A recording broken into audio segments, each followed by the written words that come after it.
পৃথিবীর সবচেয়ে বড় ঢপ ছিল না, কাঁচা ঢপ। তুমি বাচ্চাটা নিয়ে নাও, আমি মানুষ করে দেবো, ঠিক আছে?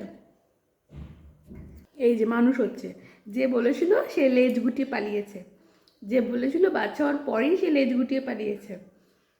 আর দেখো, এখানে আমি আগের দিন রাতে রান্না করে রেখেছি, এখানে মেয়ের খাবার হচ্ছে।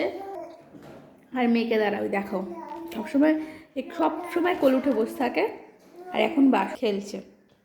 দেখো কি খাচ্ছিস তুই ওটা? ওই ওটা মুখে দেখ। সো এই ঢপের চক্করে, এই মায়া জালে কোনোদিনও পড়বে না, ঠিক আছে? যে বলবে না সেই সবার আগে পালাবে, তাকে তুমি তার টিকিটাও দেখতে পাবে না, তার টিকিটা দূর দূরকে আর টিকিও দেখতে পাবে না, ঠিক আছে? তো যদি বাচ্চা নাও নিজের ভরসায় নেবে, একদম ফ্রিতে জ্ঞান বলতে পারো।